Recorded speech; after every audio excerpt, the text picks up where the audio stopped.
നല്ലൊരു അടിപൊളി സാമ്പാറാണ് ഇന്നത്തെ നമ്മളെ റെസിപ്പി. നല്ല പെർഫെക്റ്റ് ആയിട്ടുള്ള ചോറിൻ്റെ കൂടെയോ ദോശൻ്റെ കൂടെയോ ഇഡ്ഡലീൻ്റെ കൂടെയോ എന്തിൻ്റെ കൂടെയോ അങ്ങ് തട്ടി മാറ്റാൻ പറ്റിയ ഒരു അടിപൊളി സാമ്പാർ. നല്ല ടേസ്റ്റിൽ ഒരു നല്ല അടിപൊളി സാമ്പാർ ഉണ്ടാക്കിയാലോ. സാമ്പാർ ഉണ്ടാക്കുമ്പോൾ പൊതുവേ ആൾക്കാർ പരാതിയാണ്, നമ്മൾ ഉണ്ടാക്കുമ്പോൾ ശരിയാവില്ല, സാമ്പാർ ചിലപ്പോൾ കൊളാവും. എന്നാലും ഒരു പ്രത്യേക ഒരു നല്ല ടേസ്റ്റ്, സാമ്പാറിൻ്റെ ടേസ്റ്റ് കിട്ടില്ല. നിങ്ങൾ ഈ രീതിയിൽ ഈ സെയിം മെത്തേഡിൽ തന്നെ നിങ്ങൾ ഉണ്ടാക്കി നോക്കണേ.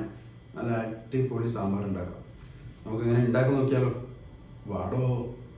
സാമ്പാറിന് മെയിനായിട്ട് എന്താ വേണ്ടി? കുറേ പച്ചക്കറികൾ അല്ലേ. നമ്മൾ ഒരുപാട് പച്ചക്കറികൾ വാങ്ങി നല്ല വൃത്തിയാക്കിയിട്ട് കട്ട് ചെയ്തിട്ട് നല്ല മൊഞ്ചപ്പം കുട്ടപ്പനാക്കിയതാ ഇതുപോലെ ഒരു പ്ലേറ്റിലങ്ങ് നിരത്തി വെച്ചിട്ടുണ്ട്. നോക്കിയേ, എല്ലാ ഐറ്റംസും ഏകദേശം ഉണ്ട്.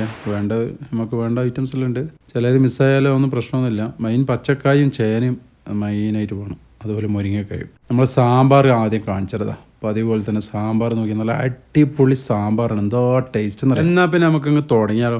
ഗ്യാസ് സ്റ്റവ് കത്തിക്കുന്ന ഒരു കുക്കർ വെക്കുന്നത്. നമ്മളിവിടെ അരക്കപ്പ് തുവരപ്പരിപ്പാണ്. തുവരപ്പരിപ്പ് നല്ലോണം കഴുകി വൃത്തിയാക്കിയിട്ട് വെച്ചിട്ടുണ്ട്. കുറച്ച് ഒരു 1/4 ടീസ്പൂൺ ടർമറിക് പൗഡറും ആവശ്യത്തിലുള്ള ഉപ്പും 1 ടീസ്പൂണാണ് ഇട്ടത്. പിന്നെ ഒരു 4 കപ്പ് വെള്ളം അങ്ങ് ഒഴിച്ച് കൊടുക്കുന്നത്. നല്ലോണം ഇളക്കുന്നത് ഒരു സ്പൂണായിട്ട് എടുത്തിട്ട് ഇളക്കിയിട്ട് എന്ത് ചെയ്യുക, കുക്ക് ചെയ്യണ്ട. നമുക്കിത് അടച്ച് വെച്ചിട്ട് കുക്കറിൻ്റെ അടപ്പ് അടച്ച് വെക്കുന്നത്. ഒരു വിസിൽ നല്ല ഹൈ ഫ്ലെയിമിലും ബാക്കി 3 വിസിൽ ചെറിയ ഫ്ലെയിമിലും 4 വിസിലാണ് അടിക്കുന്നത്. ഇനിയുണ്ടല്ലോ ആ സ്റ്റീമൊക്കെ പോയാലുണ്ടല്ലോ നമുക്ക് പതുക്കെ തുറന്ന് നോക്കാം. നോക്കിയേ, നല്ല അടിപൊളിയായി വന്നിട്ടുണ്ടല്ലേ. എന്തടിപൊളി. ഇടെന്തും കായാം. ഇനി ഗ്യാസ് ഓൺ ആക്കിയിട്ടില്ലേ അതങ്ങ് വെക്കുന്നത്. അതിലേക്ക് ഇനി ചേന, അതുപോലെ തന്നെ നമ്മൾ പച്ചക്കായി എല്ലാം കുറച്ചാണ്. പിന്നെന്താണ് പൊട്ടാറ്റോസ്, നല്ല മത്തൻ. ഇനി അടുത്തതോ നോക്കിയ ചേമ്പ്, നല്ല ഐറ്റംസാണ്. ഇനി നമ്മളെ കുമ്പളം ഇളവൻ. ഇനി അടുത്തത് ക്യാരറ്റ്. എല്ലാം കുറച്ചേ ഉള്ളൂ, കുറേ നിട്ട് നിറക്കേണ്ട ആവശ്യമില്ല. കുറച്ച് പയറോ ബീൻസോ എന്താണെന്ന് വെച്ചാൽ അത് ഇട്ട് കൊടുക്കാം. നമ്മൾ വഴുതനങ്ങ അതും കട്ട് ചെയ്തിട്ടിട്ട്, പിന്നെ പടവലം എല്ലാം ചെറുങ്ങനെ കട്ട് ചെയ്തിട്ടാണ്. പിന്നെ നമ്മൾ മെയിൻ ഐറ്റം മുരിങ്ങ ഇട്ട്. ഇനി എന്താ വേണ്ടി? ചെറിയ ഉള്ളി തന്നെ ഇടാൻ നോക്കണേ. ഇതുപോലെ ഇട്ടാൽ മതി, കഷ്ണം ആക്കണ്ട. പിന്നെ ഒരു 2-3 പച്ചമുളക്, എത്ര എരിവിന് വേണ്ടതിനനുസരിച്ച് പച്ചമുളക് കൂടെ. കുറച്ച് കറിവേപ്പില, ഒരു 5-8 പീസ് കറിവേപ്പിലയും. ഇനിയുണ്ടല്ലോ ഒരു 1.5 ടേബിൾ സ്പൂൺ നമ്മൾ കൊറിയാണ്ടർ പൗഡറും, 1 ടീസ്പൂണ് നമ്മൾ ചില്ലി പൗഡർ, പിന്നെ കായം, ഇത് മെയിനാണ്, 1 ടേബിൾ സ്പൂൺ.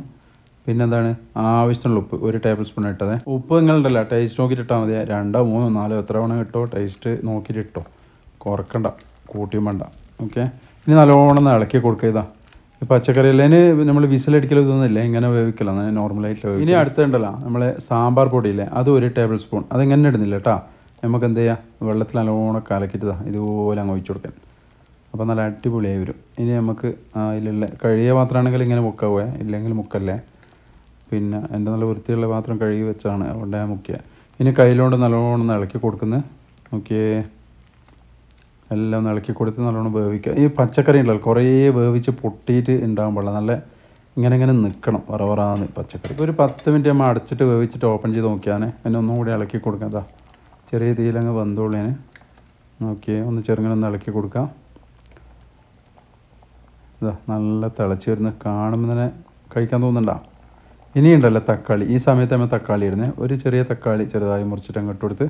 ഇനി മല്ലിയില, അതും കുറച്ചിട്ട് ആവശ്യത്തിനുള്ള മല്ലിയില. പുളി വെള്ളമാക്കി വെച്ചിട്ടുണ്ട്. അത് ഏകദേശം 1 കപ്പ് അങ്ങ് ഒഴിച്ച് കൊടുക്കുന്നത്. അവിടെ നിന്ന് വേവട്ടേന്.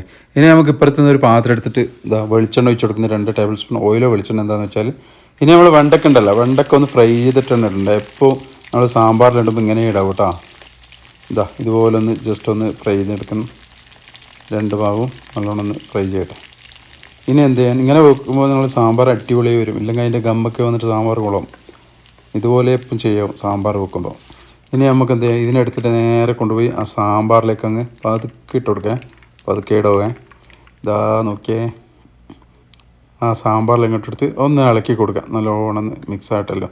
ഇപ്പം അല്ലേ നല്ല പച്ചക്കറിയെല്ലാം നല്ല അടിപൊളിയായിട്ടുണ്ടേ. ഇനി ആ കടുവിട്ട് പൊടിക്കുന്ന അതേ എണ്ണയിൽ കടുവിട്ട് നല്ലോണം പൊട്ടുന്നുണ്ട്. ഇനി 3-4 അല്ലി വെളുത്തുള്ളി ചതച്ചിട്ട് അതിലിടുന്നു. ഇനി 2 വറ്റൽ മുളക്, പിന്നെ കുറച്ച് കറിവേപ്പില, ഒരു 5-8 എണ്ണം അതും ഇട്ട്. ഇനി എന്താ വേണ്ടിയെന്ന് പറയാം, 1/2 ടീസ്പൂൺ നമ്മൾ ചില്ലി പൗഡർ, മുളക് പൊടി അതും ഇട്ട്. കുറച്ച് ടർമറിക് പൗഡർ ഇട്ട് കൊടുക്കാൻ, ഒരു 1/4 ടീസ്പൂൺ. പിന്നെന്താണ് അടുത്തത്, കായം, അതും ഒരു 1/4 ടീസ്പൂൺ. എന്നിട്ട് നല്ലോണം ഒന്ന് ഇളക്കി കൊടുക്കാം. എന്താ ഇതുപോലെ. ഇപ്പോൾ നമ്മൾ ഗ്യാസ് ഓഫാക്കിയിട്ടുള്ളതേ, അധികം തീ വേണ്ട. തീ ഉണ്ടാകുമ്പോൾ മുളക് കരിഞ്ഞ് വരും, അപ്പോൾ ടേസ്റ്റ് മൊത്തം മാറും. അപ്പോൾ നമുക്ക് ഇതാ ഇതുപോലെ പതുക്കെ ഇട്ട് കൊടുത്തിട്ട് ഇനി അതിലേക്കുണ്ടല്ലോ ഒരു സാധനം മറന്നു തന്നെ, കുറച്ച് സാമ്പാർ കൂടി ഇട്ട് കൊടുത്താൽ നല്ല അടിപൊളിയാവും. അപ്പോൾ എല്ലാം കൂടി നല്ലോണം ഒന്ന് ഇളക്കി കൊടുക്കുക. എന്താ ഏകദേശം റെഡിയായി. ഇനി നമ്മൾ സാമ്പാറിലേക്ക് കുറച്ച് ശർക്കര എന്തായാലും ഇടണേ, കുറച്ചേ വേണ്ടി, കുറേ ഇട്ടേക്കല്ലേ, നല്ല അടിപൊളിയായിരിക്കും സാമ്പാർ. ഇനി നമുക്ക് എന്ത് ചെയ്യാം, അടുത്ത് നമ്മൾ ആ താളിച്ചില്ലേ, ആ താളിച്ചിങ്ങ് എടുക്കുന്നത് പതുക്കെ നോക്കിയാൽ പതുക്കെ ഇങ്ങനെ ഒഴിച്ചു കൊടുക്കുന്നത്. എൻ്റെ പൊന്നോ, വാ എന്താ മണമെന്നറിയാം. ഇനി ആവുന്നൊരു കയ്യിലെടുത്തിട്ട് പതുക്കെ ഇളക്കി കൊടുക്കും. ഈ സാമ്പാർ ഉണ്ടല്ലോ മക്കളെ, നല്ല ഒന്നൊന്നര ടേസ്റ്റാണ്. നമ്മൾ പച്ചക്കറിയിൽ നല്ല പെർഫെക്റ്റ് ആയിട്ട് അവിടെ ഉണ്ടാവും. ഇനി നമുക്ക് ഇതിലൊരു മെയിൻ ഐറ്റം ഉണ്ട്, കുറച്ച് ഗീ, 1 ടീസ്പൂൺ ഗീയും അങ്ങ് ഒഴിച്ചു കൊടുക്കുന്നത്, ഒന്ന് ഇളക്കി കൊടുക്കുന്നതാണ്. അത് മിക്സായിട്ട് എൻ്റെ പൊന്നോ. ഇനി എന്താണെന്ന് അറിയാം, നല്ല വെളിച്ചെണ്ണ, പച്ച വെളിച്ചെണ്ണ തന്നെ ഇത് വേണം. ഈ ലാസ്റ്റ് അതിങ്ങനെ മുകളിലേക്ക് ഒഴിച്ചു കൊടുക്കാൻ, എന്നിട്ടൊരു ഇളക്കൽ. എൻ്റെ പൊന്നെ, നമ്മൾ സാമ്പാർ റെഡി. എന്താ ടേസ്റ്റ് എന്നറിയാം ഈ സാമ്പാറിന്. ഇതേ സ്റ്റൈലിൽ നിങ്ങൾ ഈ സാമ്പാർ ഉണ്ടാക്കിയാലുണ്ടല്ലോ നല്ല അടിപൊളിയായിരിക്കും. നമുക്ക് കാണിച്ചു തരാം ആ സാമ്പാറിൻ്റെ പച്ചക്കറികളും. എൻ്റെ പൊന്നോ, എന്തൊരു ടേസ്റ്റാണെന്നറിയാം ഈ സാമ്പാറിന്.